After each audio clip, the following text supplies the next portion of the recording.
Guys, it's that time again. We're gonna have a look today at 2 viewer-submitted replays of StarCraft 2. Our very first game is a Platinum League Protoss vs Zerg, where right from the get-go we have a guy playing with the blue Protoss species who goes by the nickname of our barcode player? Okay. His opponent in the opposite corner, I'll rant about that in just a moment. Playing with the red Zerg drones in the opposite corner of the map, he goes by the name of Plays. Plays. Barcodes, in general, not a huge fan of that name. I mean, for a little while, right, in the early days of StarCraft 2, players tried to be anonymous on the ladder. I forgot for a second, this is a viewer-submitted replay. Hold up right now. Of course it's a Forge first. We've got ourselves a pool first from the Zerg, though, so you're not gonna cannon rush him, right? Please tell me you're not gonna oh my god, he's gonna cannon rush. Watch this. I have seen hundreds of viewer-submitted replays. There's nothing there. Please do not put down a pylon. I'm already losing my mind. He's brought a second probe. He's doing it. Okay. Anyways, I think barcodes, yeah, it's just on the ladder. Just kind of a lame nickname to have. So pro gamers did this in the early days of StarCraft 2, and some of them still do it to this day as well, where they basically try to hide their identity.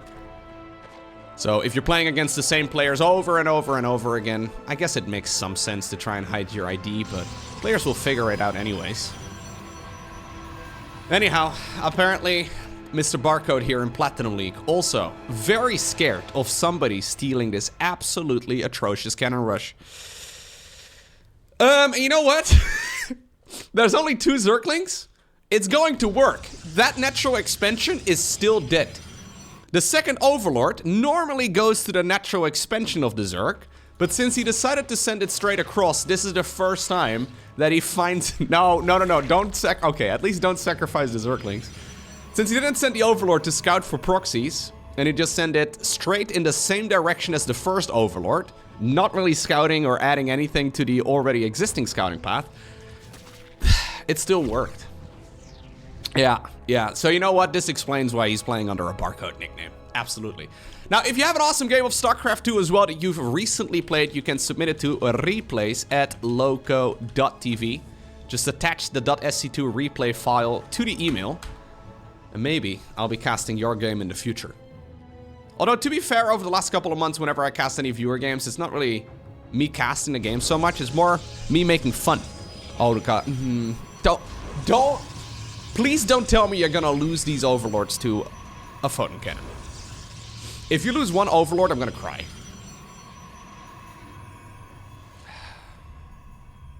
So all of the replays are selected by Motlasis. He basically... I like how we added on one more photon cannon, by the way, at home. Lovely stuff. Macro Hatch as well as a Roach Warren, but only 2 drones in the gas, so I don't really know what the plan is here. Anyways... Motlasis is the one who basically checks out all of the replays that are being sent over. And because of that, it takes him a lot of time. If you end up sending replays from like a previous patch, for example, it's just going to take him significantly longer to select games for me to go ahead and cast. So as far as I know, I think he only really accepts games from the current patch. Unless it's like ridiculously good, I suppose, but you'd have to convince him to actually check out your replay and then select it for me to go ahead and cast, so we'll see how it goes. In my mind, guys, so I obviously haven't seen this. In my mind, this game is very over. Zerg is in an atrocious position. They cannot expand. There's a Stargate coming up right now. Now, it's the slowest Stargate I've seen in a long while. Considering it's a Forge first, it's still very late. But if that's the case, why did Motlasis select this particular game for me to go ahead and cast?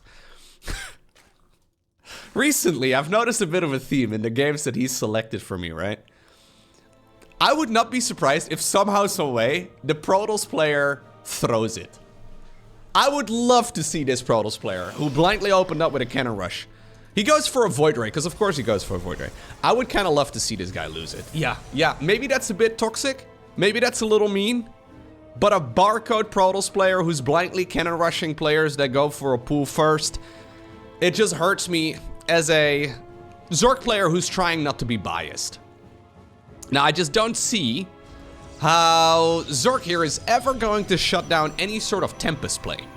Then again, this could very well be a fleet beacon for straight carrier. It would not be ideal. It would not be my preferred playstyle. But if he does go carriers, no, he goes double Void Ray.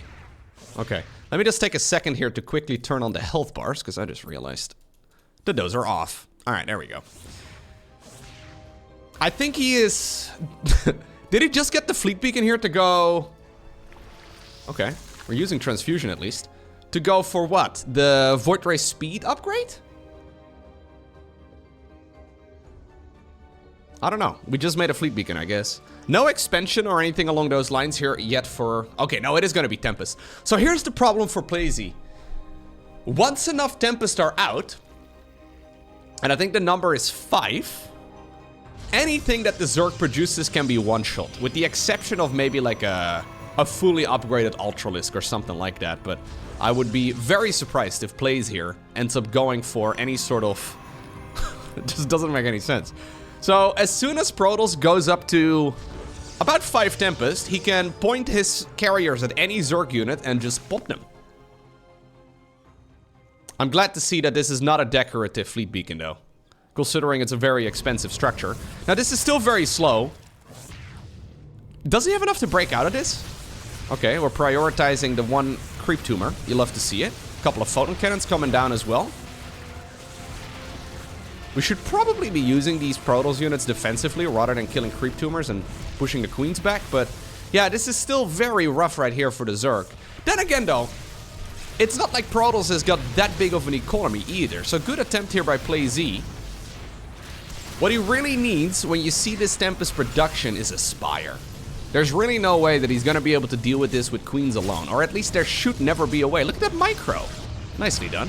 There should never be a way that he's going to be able to kill Tempest with queens. Because Tempest outrange queens like 2-1. Any sort of lair play would have been really nice here for PlayZ, but he went up to a lair and then rushed out the roach speed? Okay.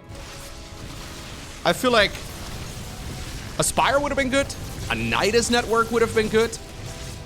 I think even Swarm Host would have been good, unironically. I think Swarm Host together with some Spore Crawlers could actually have shut this down relatively easily. I think Roach Speed is probably the worst choice. Okay, nice control right there as well by our Protoss player. Not canceling. Okay. The Prismatic Alignment, eating the Biles here as well. He's actually... Yeah, he's actually being broken. I say that, there's still just not enough anti-air here for the Zerg to properly deal with all of these flying units. Okay. No, no, no. Okay.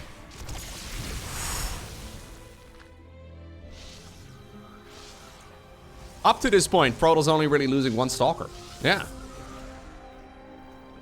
Nothing all too crazy. Zerk in so much trouble, though. So he's adding on more queens. I think a Nidus network would have been very strong here. I guess he had those Overlords, right? So he'd have to morph in an Overseer to get vision of the main base, or maybe over here in the natural and just walk the queens up. But he has to somehow, some way, force the Tempest to engage and be within range of the queens. Because the queens are pretty good at preventing the Zerg from losing. Because they can sustain themselves, and obviously they can move around pretty quick on creep as well. But they're not very good at, like, well, killing Tempest, right? So as long as those Tempests are up in the air and the numbers are growing, now we're up to 4. I don't think Zerk is going to be able to shut this down. Nice control here once again on the Void Rays. Gold League players watching this taking notes right now. They're like, wait, you can move the Void Rays out of the Corrosive Piles? You can pull them back? Yeah. Yeah, you can definitely do that. The weird part is, though, we're now nearly 10 minutes into this game. And bases are starting to run low. So both players only have 4 mineral fields remaining. So resources are becoming pretty... No, that's the wrong hotkey. He made a carrier. He really should have added on like one more Tempest. I think if he had 5 Tempests, he could actually just point and click at any queen and just kill him. Obviously, you would have to focus fire. I think an Oracle would be really good if I'm being very, you know, aggressive, I guess. I would love to see an Oracle, Revelations on the queens, and then the Tempest picking them off one at a time. I think that would be the way that pro gamers would approach this. Corrosive Biles are apparently being used over here to knock down some of the shields from the Stargate, but I don't think that these... oh, okay. That these Ravagers are going to be able to kill these Tempest. What's the carrier going to do?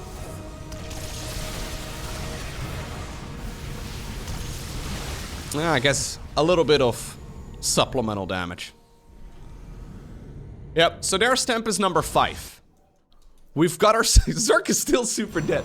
Don't tell me that Motlusys selected a replay where it's a cannon rush into Skytos, and that is what ends up winning the game. I don't believe it. I think there's gonna be some sort of switch. But I just don't see how Zerk is ever going to win this. Like, Zerk is super dead. Spire coming up, but he's got no money. There's a few hundred minerals remaining still in these very skinny looking mineral fields, but that's about it. Protoss has never expanded behind this though, so he has had all... Like, he could have even expanded over here to the Zerk's 3rd base. I don't think it would be a bad choice if he really wants to focus. Like, then he could even battery overcharge the shield batteries. Okay. He can afford about 2 Corruptors. So I think he's figured out here that Tempest indeed are not going to die to Queens and Spore Crawlers, or at least they shouldn't. No, Mr. Barcode. Thank you. Yeah, as a wise man once said, when ahead, get less ahead.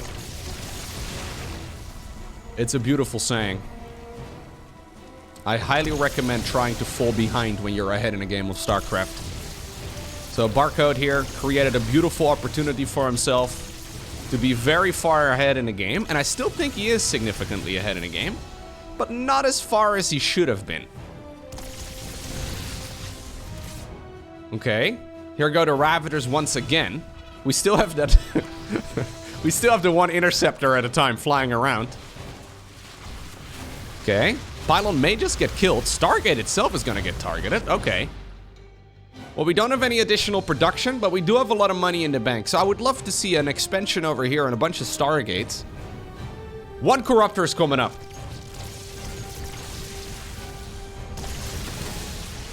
I don't think that a Corruptor is going to be able to win the game. Oh. Almost. Mate, if Protoss somehow throws this, I'm going to lose it. There's no way.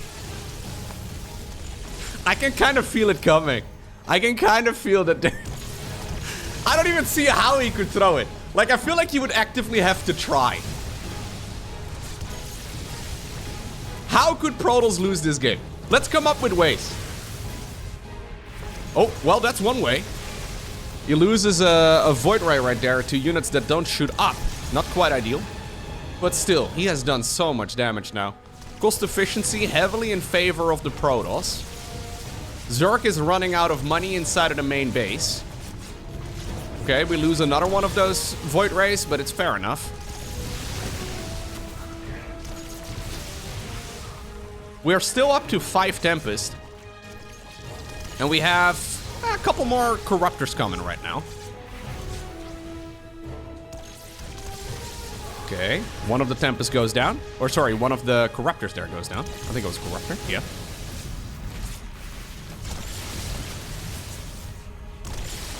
Alright. Yeah, Protoss is actually doing a pretty nice job here controlling all of this.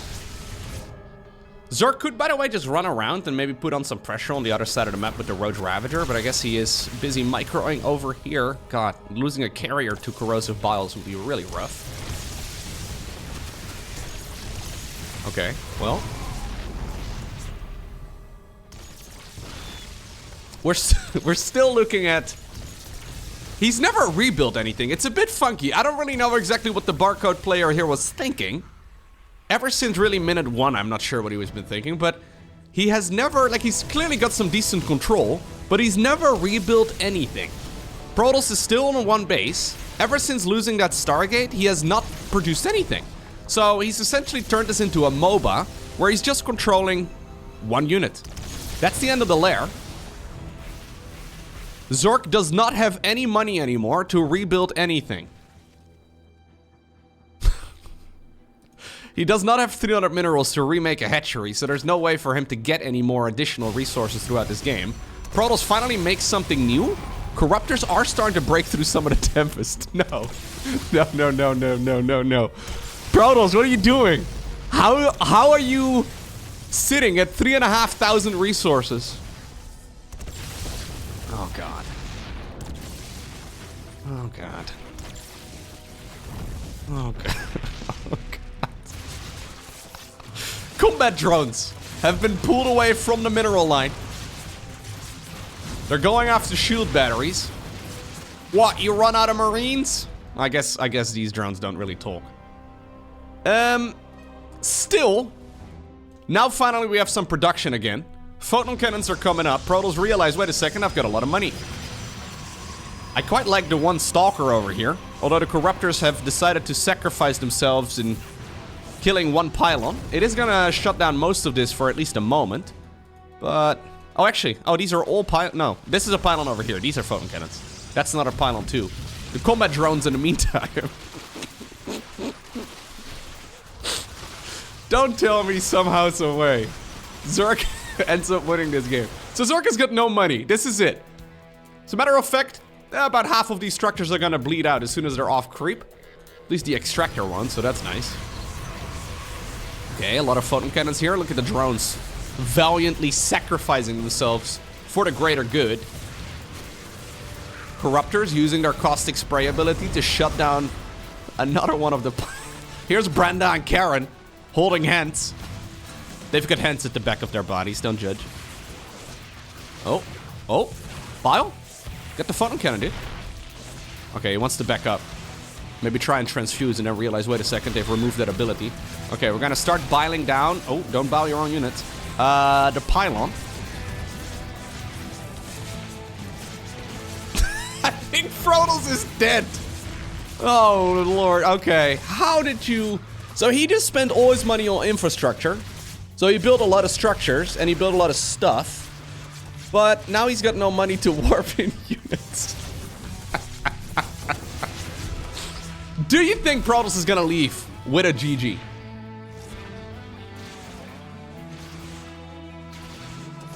I don't think so. No. He's gotta protect his anonymity. Oh my god. Well, it's not entirely... yeah, there's still 2 photon cannons. It's actually a little funky. I'm not sure if, like, for example, caustic spray can be used from here onto that pylon, and if then the photon cannon would be out of range. Okay, well, that's one photon cannon shut down. Nice control right there on the Corruptors. That is an ability that has a relatively long cooldown, so it's going to be a little bit until they will be able to use that ability again. Probes are sneaking away. Don't know where you guys are going. Oh! I think after combat drones have sacrificed themselves, we should see some combat probes. No. Lads. What are we doing? I was thinking maybe he can try and kill the final structures of the Zerg, because this is going to take ages. But instead he decides to just YOLO in the probes and try to run them past Karen and Brenda over here. It's going to take them a while, but I think this is pretty much it. There's one probe.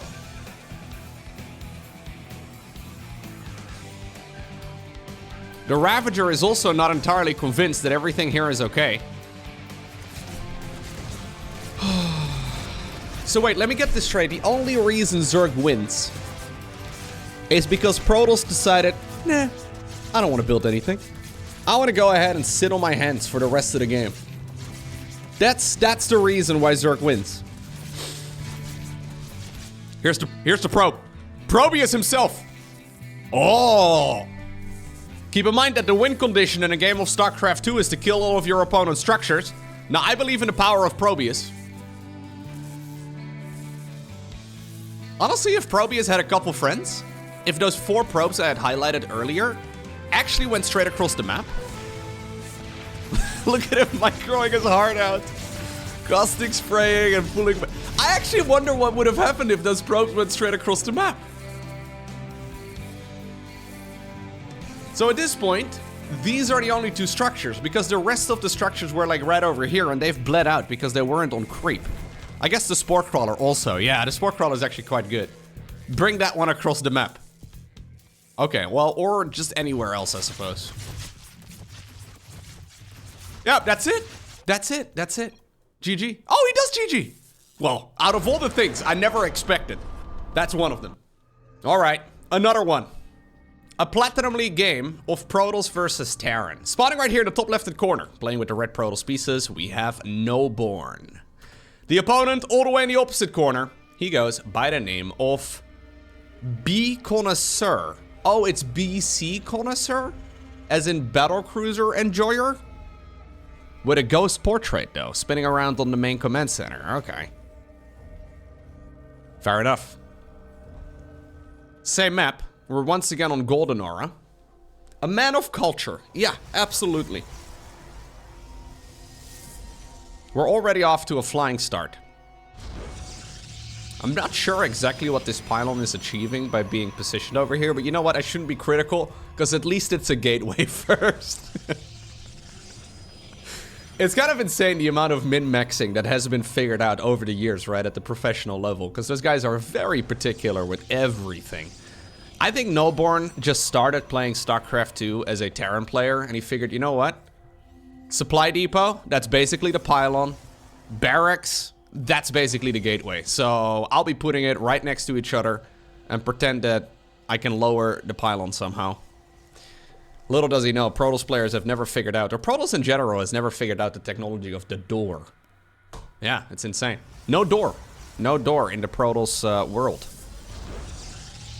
What's another thing they haven't figured out? Do you think they've invented fire? The wheel? I feel like those were quite critical in human development, and I'm not entirely sure if the Protoss have gotten to that point as well. Yeah, I guess they can teleport, so maybe they don't need it.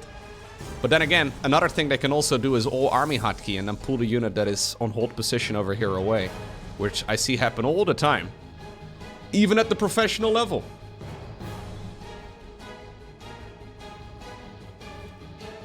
Command center on the low ground.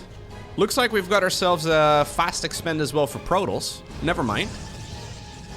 Okay, never mind. No, we're gonna just build all the things. So Noborn is going for a Twilight Council into a Robo facility at the same time. Now this looks a little to me like a cursed version of a Dark Templar rush. I don't think it'd be bad. I actually would think it would work out quite nicely. There is an SCV here on the left side of the map.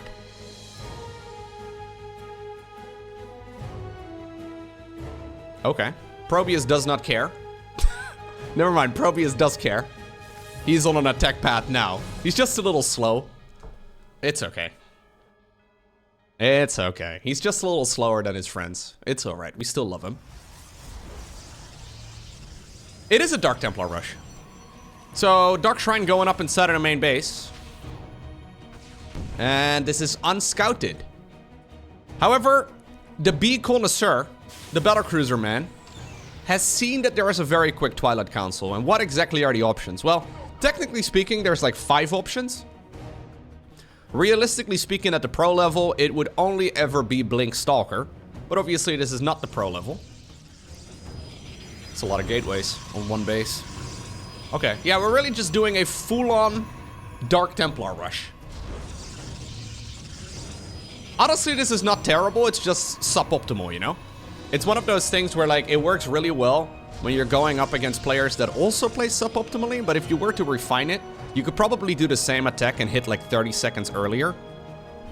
Fun fact, by the way, I learned about this about 2 years ago. There's a pylon in front of the Warp Prism. I never saw that thing. You want to hear something cooler? When the Warp Prism sieges up, the pylon actually pops out at the bottom, and it can create a warp field. Look at this. Is it going to siege up over here? Oh. Where are we going to... Oh, we're going to warp them into main base? That's a little dangerous. But this kind of blew my mind when I found out. Look, there's a pylon. There's a little baby pylon right over there. Terran has no idea about these Dark Templar. We made 4 gateways, no? Yeah, we did. We just warped in with 3 of them. Okay. Well, that's going to be a lot of death. Terran has been too good at macroing. Normally does not happen in Platinum League. But he only just now has a scan available. There we go. I wonder if Dark Templar rushes are actually less powerful in Platinum League than they would be in, like, Gold and Diamond. Because Diamond League players will have a scan prepared, but Gold League players will probably scan less frequently. They will just not really, you know, save up energy. They will just have energy saved up, rather. Oh, looks like Combat Shields is going to finish at least.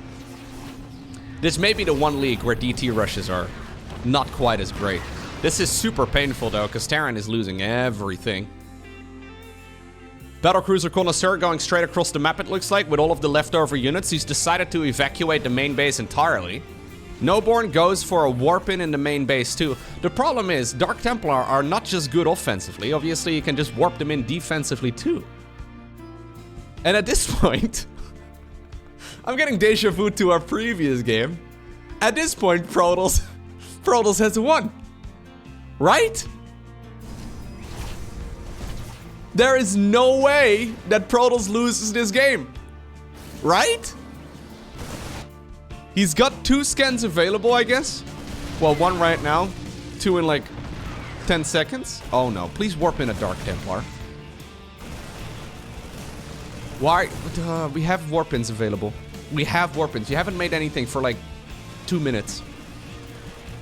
Okay, Dark Templar in the meantime. He dropped a mule? Look at this Giga Chat of a Terran. He dropped a mule.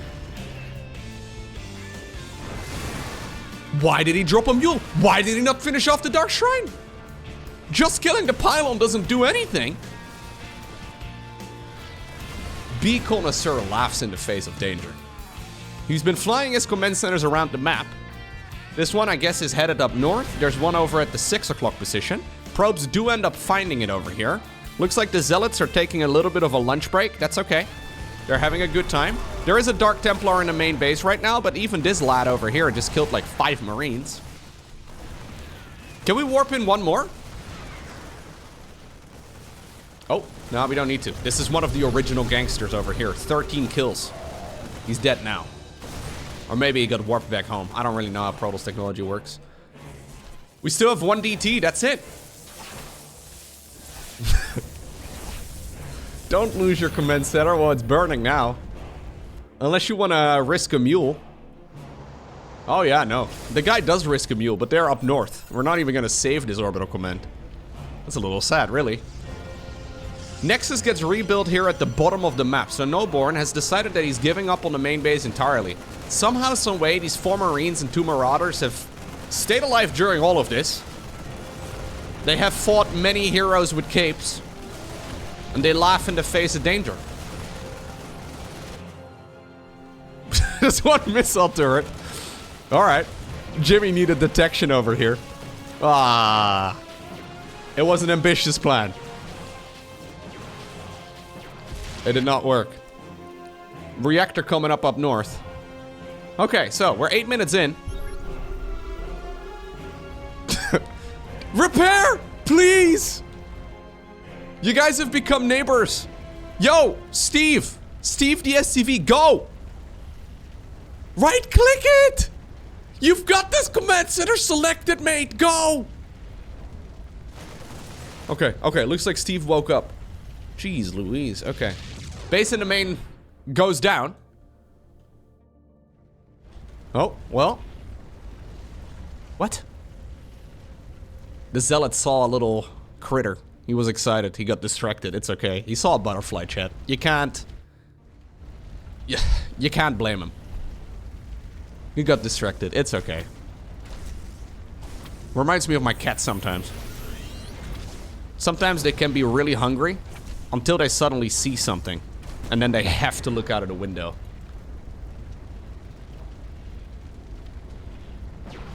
Ultimately, alright, the Protoss army does come back home and finishes all of this off. So where are we at? Terran has been rebuilding their infrastructure up north. He left the Dark Shrine, which is like the structure that I would have imagined he would have killed at the first possible opportunity. But that's not what we're doing. If you've never seen this map before, just to clarify, spawn locations are in the top left and the bottom right. It's not 12 o'clock versus 6 o'clock. No, common misconception. Somehow it looks like we're kind of just restarting. Where are you guys going? They heard about the butterfly. Yeah, they heard of the butterfly. They're hunting it down right now. I think the crab beetle is over here somewhere. Yeah, there he is. Look at this guy. Having a good old time. Okay, Zealot does scout this expansion eventually. Or I guess it's not really an expansion, it's more the new main base. In the meantime, Protoss at the bottom of the map in a world of trouble. Especially once the Marauders decide to start joining in. There you go. Where's the Dark Templar? There he is. This is the commanding officer of the Protoss. Oh, preemptive scan. Hello, can we kill the Dark Templar, please? Of course not. This guy has a cape. He's invisible. Do you think it's the cloak that makes the Dark Templar invisible? Like in Harry Potter? Could be, man. You rip off their cloak? No longer are they invisible.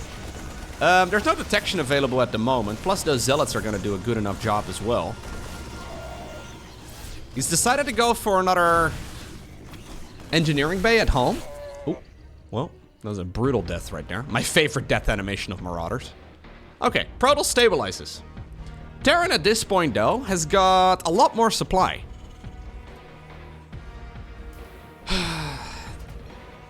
Crazy game, LOL. He's actually doing a pretty good job. I'm actually quite impressed by B Connoisseur. I think he's doing, overall, he's doing a pretty decent job. He's just making some weird decisions, like not finishing off the Dark Shrine is very strange to me. But it's also weird to me that Noborn has not made an attempt, like he's queuing up 5 probes right now, but he's not made an attempt at making more Dark Templar? Like, why are we not? That's a lot of Marines, by the way. Men with gun. Pretty scary.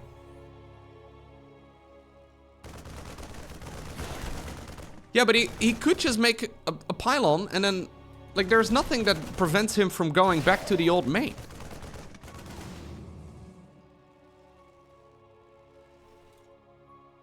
I guess the only limitation is APM. And that is quite the limitation so far. Hero Dark Templar is dead. Marines hanging out in the grass. They did, by the way, find the crab beetle, the real MVP of this match. Oh no. I like, by the way, how the Protoss' idea on the back of this was to go into photon cannons. There's a certain mindset of players that play Protoss, he does GG. There's a certain mindset of like bronze to Platinum League Protoss players. It seems like there's only a handful of units and structures that are playable. And if one doesn't work, you automatically default to the next. So say your Dark Templar rush doesn't work, you go straight into photon cannons. Say your photon cannon rush kind of does work, but you need something else, you go into Void Race. I can almost confirm that in the previous game, right, the one that we just had a look at, if those Void Rays wouldn't have worked out, he would have definitely gone into Dark Templar.